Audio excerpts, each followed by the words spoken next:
সুনামগঞ্জের মাছের বাজারগুলোতে মাছের সরবরাহ কম, চাষের মাছের দামও চড়া। এই বিষয়ে বিস্তারিত জানাতে সুনামগঞ্জের ওয়েজখালী এলাকার মাছের বাজার থেকে আমাদের সঙ্গে সরাসরি যুক্ত হচ্ছেন সহকর্মী লিপসান আহমেদ।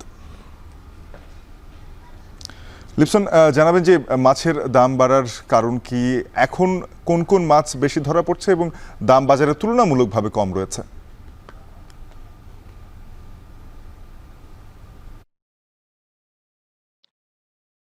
শাফিন, শুরুতেই যদি বলি, সুনামগঞ্জের যে মাছের বাজারগুলো রয়েছে, এখানে কিন্তু মাছের তীব্র একটি সংকট তৈরি হয়েছে। তার কারণ হিসেবে যদি বলি যে প্রথমত ৩ দফা বন্যায় এই জেলার প্রায় ৮,৫০০-এরও বেশি পুকুরের মাছ কিন্তু আসলে ভেসে গেছে, যার ফলে কিন্তু শুরু থেকে কিন্তু সুনামগঞ্জে মাছের বাজারগুলোতে আসলে মাছের দাম চড়া ছিল।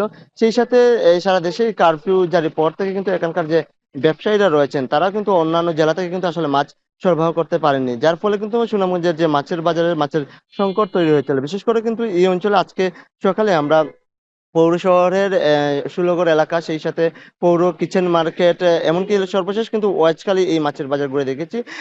বাজারে প্রায় ৭ থেকে ৮ ধরনের মাছ ছাড়া কিন্তু অন্যান্য কোনো মাছই কিন্তু নেই। সেই সাথে যদি বলি, এই যে মাছগুলোরও কিন্তু দাম আসলে আকাশ ছোঁয়া।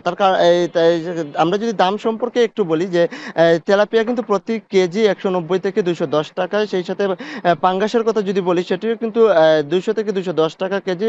কই কিন্তু প্রতি কেজি, অর্থাৎ চাষের কই ৩৫০ টাকা কেজি দরে বিক্রি করা হচ্ছে।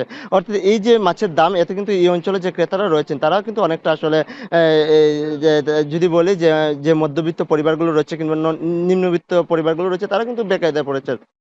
বিশেষ করে আমরা আরেকটি বিষয় জানিয়ে রাখি যে এখানকার ব্যবসায়ীরা যেটি বলছেন, যেহেতু ৩ দফা বন্যা, সেই সাথে সারা দেশে কারফিউ জারির কারণেই কিন্তু আসলে বাজারগুলোতে মাছের সংকট তৈরি হয়েছে। তবে এখানকার ক্রেতারা যেটি বলছেন যে কারফিউ এমনকি বন্যাকে পুঁজি করেই কিন্তু এই অঞ্চলে যে মাছের ব্যবসায়ীরা রয়েছেন, তারা কিন্তু আসলে মাছের দাম বাড়তি দামে আসলে তারা বিক্রি করছেন। তবে আরেকটি বিষয় জানিয়ে রাখি, প্রশাসনের পক্ষ থেকে কিন্তু ইতিমধ্যে সুনামগঞ্জে যে বাজারগুলো রয়েছে, সেই বাজারগুলোতে কিন্তু আসলে তারাও কিন্তু আসলে অভিযান পরিচালনা করছেন। সেই সাথে সব মিলিয়ে বলা যায়, যেহেতু বন্যা আর কারফিউ কারণে কিন্তু সুনামগঞ্জে মাছের যে বাজারগুলো রয়েছে, সেই বাজারে আসলে মাছের সংকট কিংবা দাম বেশি।